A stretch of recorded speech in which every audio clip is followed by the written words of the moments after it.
أعوذ بالله من الشيطان الرجيم بسم الله الرحمن الرحيم الحمد لله رب العالمين وصلى الله على سيدنا محمد أفضل الذاكرين وسيد الشاكرين وإمام المرسلين وخاتم النبيين وقائد الغر المحجلين وعلى آله وأصحابه أجمعين ومن سلك طريقهم إلى يوم الدين رب اشرح لي صدری ویسر لی امری واحلل عقدۃ من لسانی یفقہوا قولی۔ السلام علیکم ورحمۃ اللہ وبرکاتہ۔ میری آواز آ رہی ہے؟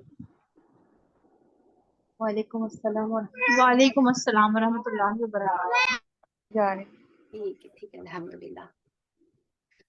اچھا، دیکھیے میٹنگ کے لیے دوسروں کا انتظار کرنا مشکل ہے، 4-5 لوگ آ گئے ہیں، وہ انف ہے میرے لیے۔ ہم کلاس اسٹارٹ کرتے ہیں۔ یہ چھوٹی آیتوں کا سلسلہ ہے۔ دیکھیں اس میں جو ہے جب ہم کوئی آیت پیش کر رہے ہیں نا، تو آپ کو آیت سے جڑے کیسے رہنا ہے، قرآن سے جڑنے کا ایک طریقہ ہے نہیں؟ تو اس میں ایک بات کو آپ اپنے لیے پابند کریں نا، کچھ چیزیں ہم اپنے لیے پابند کرنا چاہیے نا۔ کہتے ہیں نا جو سختی کرنے والی بات ہے، تو اپنے آپ پر سختی کریں کہ اب ایک آیت سے آپ پورے ہفتے کیسے بندیں گے نا۔ ایک آیت سے پورے ہفتے بننے کا ایک آسان طریقہ یہ ہے کہ اس آیت کو آپ تکرار کے ساتھ پورا ہفتہ پڑھتے رہیں، اتنا پڑھیں کہ آپ کو وہ یاد ہو جائے نا، آپ بار بار اس آیت کو پڑھیں، تو انشاءاللہ تعالیٰ وہ ہمارے عمل کا حصہ بنے گی، کیونکہ ہم اسی نیت سے پڑھ رہے ہیں کہ وہ ہمارے عمل کا حصہ بنے۔ تو آج کا یہ پیغام ہے کہ ضرور جو آیت دی جاتی ہے اسے پورا ہفتہ اتنی تکرار کے ساتھ پڑھیں کہ وہ آیت آپ کو یاد ہو جائے اور آپ کے عمل کا حصہ اللہ تعالیٰ اسے بنا دے آپ کی پوری کوششوں کے ساتھ۔ جیسے کہ ہم نے فلاح میں پڑھا تھا، تو فلاح کا راستہ ہی اصل میں جو ہے نا انسان کی خود کی تگ و دو کے ساتھ ہے۔ جب انسان کی اپنی محنت، اپنی ولنگنس نہیں ہوگی تو پھر کلاسز لینے کا جو ہے نا وہ اتنا فائدہ نہیں ہوتا ہے قرآن کی۔ اسی لیے میں نے ایک الگ جو ہے وہ سیریز رکھی تھی۔ ابھی میرا مطلب اس وقت جب میں کوئی آیت نکال رہی ہوتی ہوں، کچھ کر رہی ہوتی ہوں، تو یہ بات میں نے پہلے بتایا، میرا دل چاہتا ہے کہ میں پوری سورت پڑھانے بیٹھ جاؤں نا۔ یہ میرا بہت دل چاہتا ہے کہ یار اس سورت میں تو یہ بھی ہے، یہ بھی ہے، یہ بھی ہے، میں سب بتا دوں نا۔ لیکن صرف بتانا فائدہ مند نہیں ہے نا، جب تک کہ وہ ہمارے عمل میں نہ اترے، ہمارے دل میں، ہمارے دل کا حصہ نہ بن جائے نا۔ جیسے کہ ابھی کوئی ہمارا بچہ ہے نا، وہ ہمارے دل کا ایسا حصہ ہے کہ ہم اس سے غافل نہیں رہتے۔ نیند میں بھی اگر جیسے بچہ جو ہے نا کہیں ادھر ادھر ہو جائے نا، تو نیند میں بھی ماں کو پتہ لگ جاتا ہے کہ بچہ ادھر ادھر ہو گیا ہے، بچے کے ساتھ کوئی مسئلہ ہے، ماں کی آنکھ کھل جاتی ہے نا۔ یہاں تو ساری مائیں ہی اکٹھی ہوئی ہیں، تو ماں کا دل جانتا ہے کہ بچے سے وہ غافل نہیں ہو سکتی۔ اور قرآن اللہ تعالیٰ نے ہمیں اس لیے بھیجا ہے کہ ہم اس سے جڑے رہیں، وہ بھی تو یہ چاہتا ہے نا کہ ہم اس سے غافل نہ ہو، تو وہ ہمیں طریقہ زندگی سکھاتا ہے۔ پورا آداب معاشرت کی آج کلاس ہے۔ جیسے کہ میں نے کہا تھا کہ ایک ہفتہ عقیدہ اور ایک ہفتہ معاشرت، تو یہ جو آج آیت ہے یہ اسی آیت کا حصہ ہے جو ہم نے پڑھی تھی، مطلب سورہ حجرات کی 11 آیت پڑھی تھی، آج 12ویں آیت ہے۔ تو یہ آیت کیا ہے؟ یہ آیت اصل میں باہمی حقوق پر ہے، ایک دوسرے کا حق جو ہے ہم لوگوں پر، اس حق پر بات ہے۔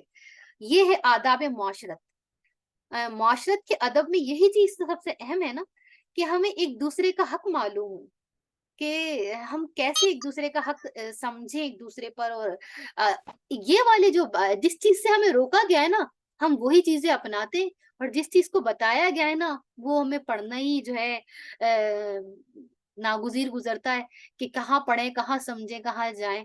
تو بہرحال اللہ تعالیٰ نے آپ کو یہاں اکٹھا کیا ہے اسی لیے کہ وہ چاہتا ہے کہ آپ اپنی زندگی میں کچھ کریں۔ تو ان پڑھتے ہیں، اعوذ باللہ من الشیطان الرجیم، بسم اللہ الرحمن الرحیم۔ یا ایہا الذین آمنوا اجتنبوا کثیرا من الظن ان بعض الظن اثم ولا تجسسوا ولا یغتب بعضکم بعضا ایحب احدکم ان یأکل لحم اخیہ میتا فکرہتموہ واتقوا اللہ ان اللہ تواب الرحیم۔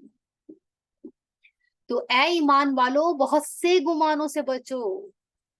ایک گمان یعنی کہ ایک دو گمان سے نہیں، بہت سے گمانوں سے بچو۔ تم جو بہت سارے گمان کرتے ہو اس سے بچو، کیونکہ بعض گمان سری گناہ ہوتے ہیں، اور ٹوہ میں نہ لگو۔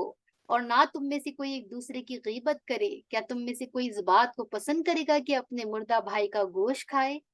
سو اس چیز کو تو تم نے ناگوار جانا اور اللہ سے ڈرتے رہو، بے شک بڑا ہی اللہ توبہ قبول فرمانے والا ہے، مہربان ہے.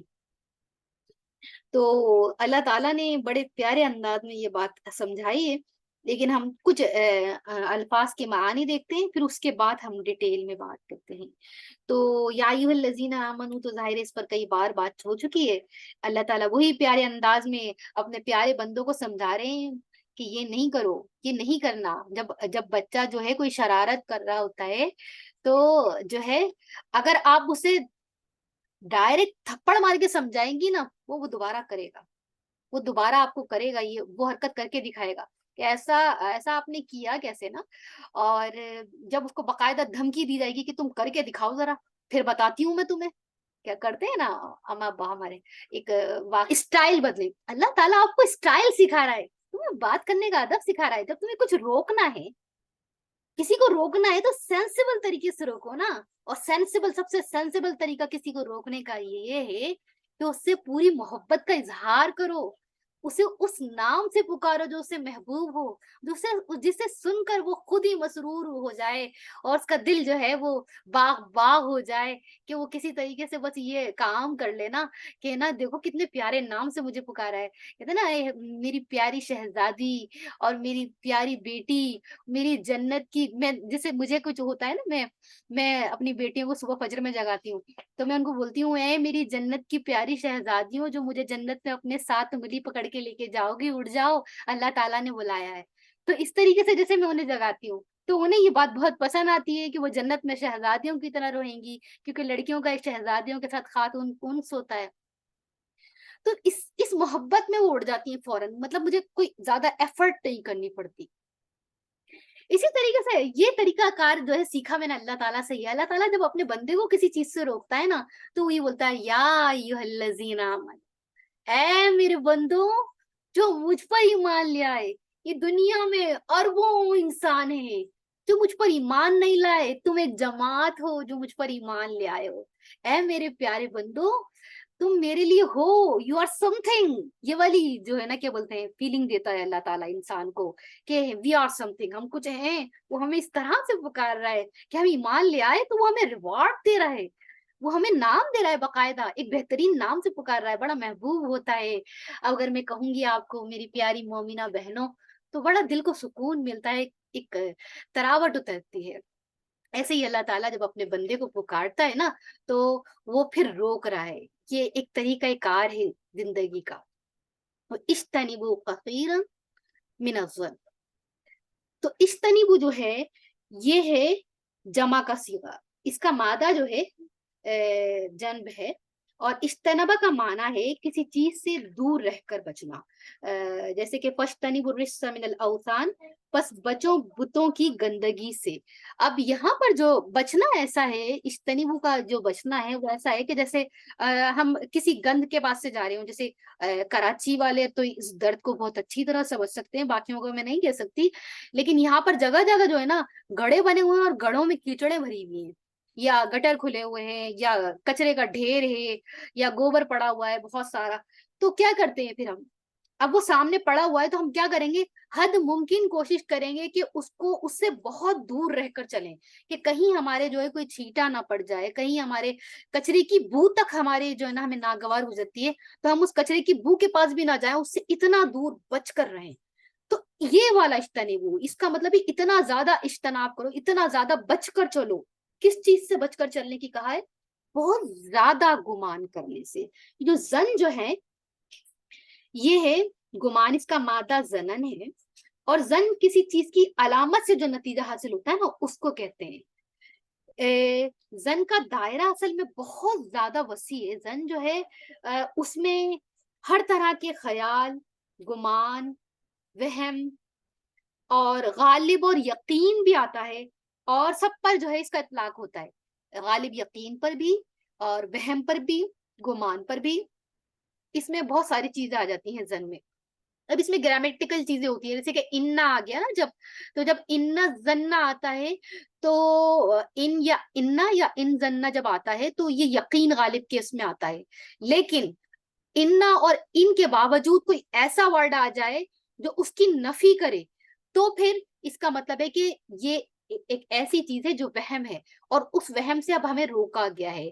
تو کثیرم من الظن سے یہ بات ظاہر ہو گئی تھی کہ بہت زیادہ گمان کرنے سے کیوں، کس چیز سے روکا گیا، اجتنبوا روکا گیا، یعنی کہ اس کا سیدھا سیدھا مطلب یہ ہے کہ وہ والا گمان آپ رک جاؤ جس میں بدنیتی ہو نا، جس میں برا عنصر ہو، جس میں وہم ہو، جس میں دوسرے کے بارے میں برا خیال ہو. اس کو بولتے ہیں سوء ظن.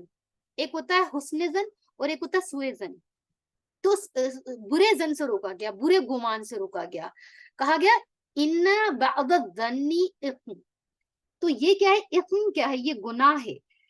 یعنی یہ اسم جو ہے ہر وہ عمل ہوتا ہے جو کار خیر یا ثواب سے روک کے رکھتا ہے، پیچھے رکھتا ہے.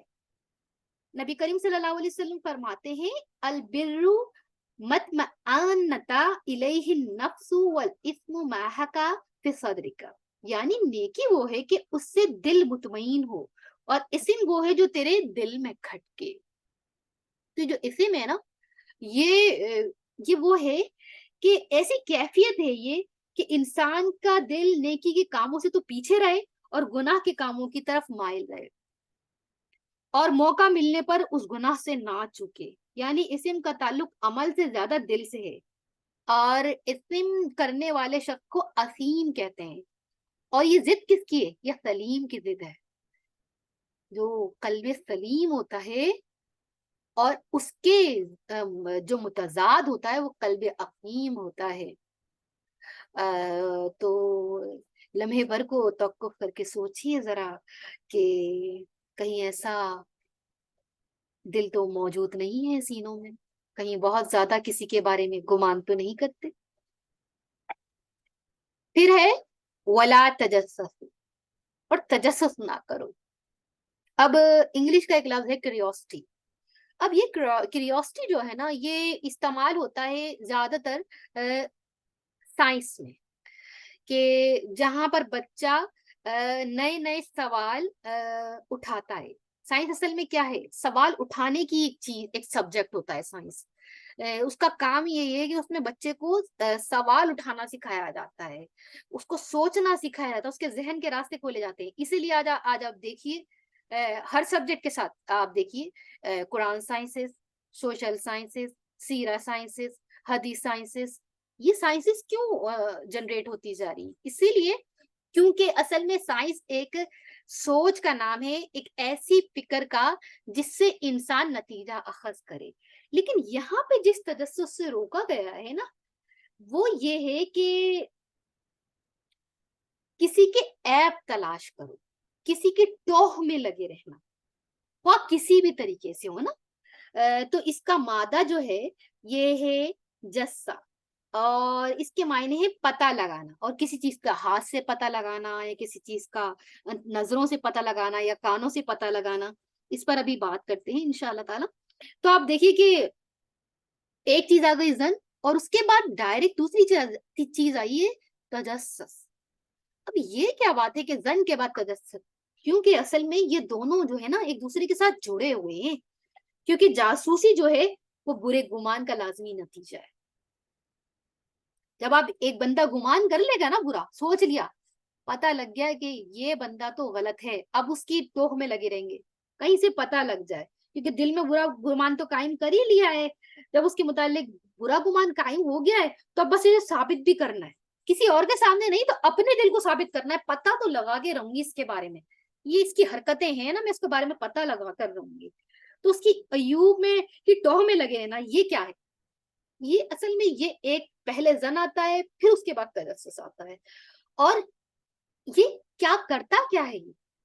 یہ انسانوں کی نہیں بلکہ میں کہوں گی مومنوں کی آپسی مودت کو، اخوت کو ختم کرتا ہے.